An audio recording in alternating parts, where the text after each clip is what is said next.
Hey there, Ribbon fans. Welcome to this week's edition of Trudel's Take, brought to you by Health Alliance.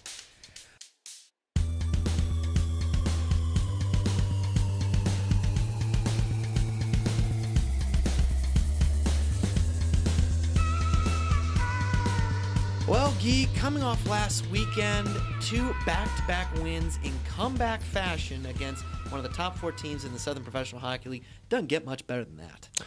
Well, to a coach it does, but happy with the 4 points. We still got a lot of work to do. We didn't like our first period in the last game on Saturday. And then, I think we were weak in a few spots. We just got to get better. But all in all, when you get 4 points against a good team like Knoxville, I think they only had two losses before facing us this weekend. So you got to be pretty happy as a coach. Looking at that first Friday night victory, tough start for the Rivermen, down 2-0 after the first period. Finally pull within 2-1, but then a couple of bad goals later, you decide to make the move to pull Eric Levine and put in Joseph Noonan, who had never played an SPHL game. Walk us through what was going through your head in that moment. Well, I saw him the morning skating the day before, and I thought he moved pretty well. I know he's a smaller goalie, but technically he was pretty good, and I felt like we actually played I think the scoring chances were 9-2 in that first period for us, and we were down 2-0, but I felt like we played pretty well. We were giving shots from the outside, so when Levy, I'd say the last 2 goals especially, and I'm sure he wants them back, and even that second goal, usually Levy stops those. And sometimes goalies are just not on their game, and you have to make a decision as a coach. You keep him in and just hope for the best, and when he doesn't see the puck as good as he wanted, or you just try to find new life somehow. Because even if we were playing pretty well, we were still down 4-2 at a time, and I figured I saw the kid play in practice, and he looked pretty good, and he moved pretty well, so why not give him a shot? You have nothing to lose. We just got to put all our eggs in that basket, and we went with it, and I think it did give a little bit of life to the boys. That, and I think the Hageman fight kind of sparked the bench, and then we did what we had to do the rest of the game and played pretty well. I thought we played pretty well all 60 minutes. Absolutely. But how did that team really respond, especially defensively, when Noonan came in? Because I noticed an incredible difference from the way the defense was playing. They really locked it down. They did. I think it was more we were just kind of moving the puck better. We didn't stay in our zone too long, and against a Knoxville team that they like to cycle, they like to go backdoor, high tips. They get a lot of recoveries. We eliminated that, and we spent a little time in our zone, which gives us a lot of confidence offensively, and it helped out Joe that just came in. A little. I'm sure he was a little nervous, but he doesn't seem like it. The kid is. He's always on the same even level, and he played really well. He made, I'd say, 2-3 big saves that we needed, and both of them were on the PK, one in the third, one in the second. But overall, I count a lot of the scoring chances, and I mean, we were playing really well in front of Levy also, but like I said, a few bad bounces here, and Levy probably wasn't seeing the puck as good as he wanted that day, and that's going to happen. Alec Hageman gets that key power play goal on the 5-on-3, which is 24 seconds to go in the second period. When you look back over the course of that whole game, how critical was that goal at that moment? Well, it is. I mean, you always say when you go in a third with the momentum, it's key, and that's why you never want to give first-minute goals, last-minute goals. That changes the momentum of the game, and we did that. We got lucky. We don't get a lot of 5-on-3s this year, so we finally got one, and we took advantage of it, and then we came in the locker room, and the boys were pretty calm, pretty confident. It seemed like we always start slow, and by the end of the game, we're rolling, and to be honest with you, we almost played the perfect third period, except for they gave them 4 power plays in a row that period, so that's where they got their shot from. They have a very good power play, so they're going to get a lot of momentum off it. But 5-on-5, we played great defense, didn't give much, and Joseph Noonan came with a big save there on their power play in the last 2 minutes of the game. I want to sidetrack briefly to special teams. When we talked last week, we were talking about how the power play took a big step against Quad City, and they'd need to take another step against Knoxville. Did the power play take that step against Knoxville, and what did you see them take?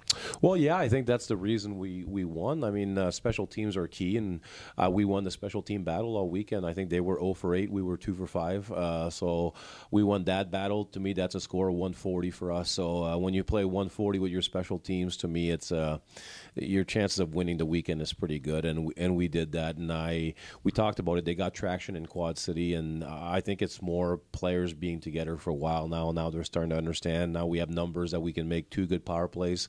So if one's kind of stumbling a little bit, you put the other power play out there to make sure we keep that momentum no matter if we score or not. And I think that's a big thing we're doing right now. Not only are we scoring, but we're moving the puck well enough to keep that momentum and gain confidence with every power play we get. You've played 3 of the 4 top teams in this league. Only Pensacola is the only team that the Rivermen haven't played. And outside of Quad City, still plenty of time to go with that season series, but you have winning records against 2 of the top 4 teams in this entire league.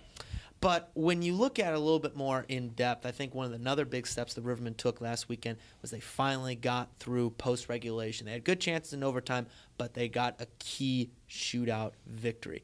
Were you surprised at all with just all of a sudden the avalanche of goals that started to come off the sticks of guys as they started gaining confidence? Yeah, I think after the first, I think it was Bearsy that scored the first. Was it? Yeah, Bearsy. Yeah. And then after that, I felt like just the bench went, like finally, like stop squeezing the stick on the shootout and let's go at it. And we've been working at it in practice the last few weeks or so. And I think just getting those reps, and then when you stop squeezing your stick, it's a lot easier. And then once one went in, I think the boys just started feeling good about themselves. And we kept, and I was feeling bad, though, because I just put Joe right there in net cold, and now he's got to hit a shootout against one of the most skilled teams that have 6 guys over a point a game. And I felt bad, but he did what he had to do. And, he gave up a few, but he stood tall. And I was happy for everybody, for the guys that scored. So for us to finally get that monkey off our back a little bit in the shootout and overtime, and then for Joe coming in and saving us a big win against a great hockey team.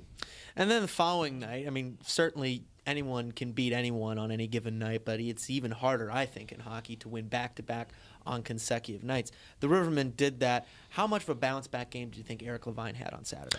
I think he played really well. I think we only gave up 26 or 28 shots, and a lot of them on the power play, but he made some key saves, and that's what goalies do.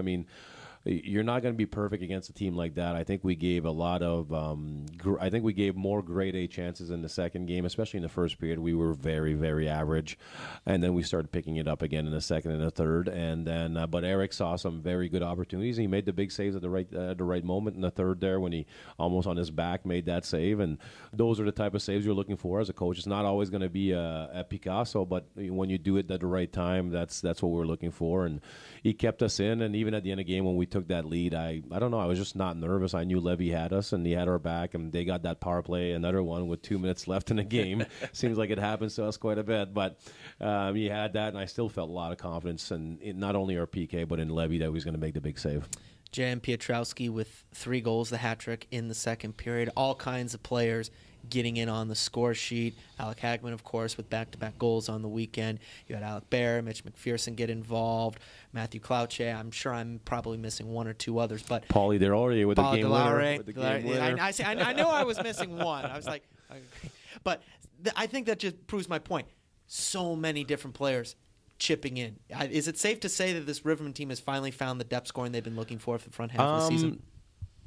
I don't think we're there yet. I think with every rep in practice, I think we're starting to understand how to play hockey. And I know they hate when I say that, but there's a difference between just skating around and trying different things, but actually being always in the right spot, supporting in the right spots, doing the right things, moving the puck the right way, and we're getting there. I think as a group, you could see Delorier in the honey hole, just releasing that one-timer right away, and I think it's coming for a lot of guys. GM is one of our guys that he's a sponge. He wants to learn every day, and I think that's why offensively he's one of our top guys right now. He listens and he puts in context, and then he not only practices in practice, but he brings it to the game, and he actually practices in there also. So I'm proud of my guy. We're not there yet. I still think we have a lot of. Even Marcel's playing really well, but I think Marcel's got a lot more in him. I see his skill. I see everything else. So I think I'll let you know when we get all there, but it's nice to see depth scoring, that's for sure, because it's fun as a coach. Now you can put 3-4 lines together and actually have confidence in all of them when they're out there.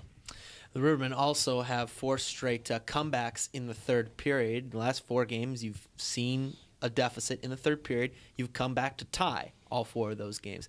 Frustrating as I know it is potentially for a coach to have maybe not the start you would have wanted in the first period and have to claw back into the third, but does that give you at least a little bit of confidence if you do go into a third period situation where you're down? It's like, okay, this is not insurmountable. we can come back? It gives you confidence. There's two ways of looking at it. It gives you confidence, of course, and I like that warrior mentality that you never quit. Yeah. But on the flip side, human nature says that if you're used to doing it and it happens the right way for the last 4 games, you might just think it's always going to happen.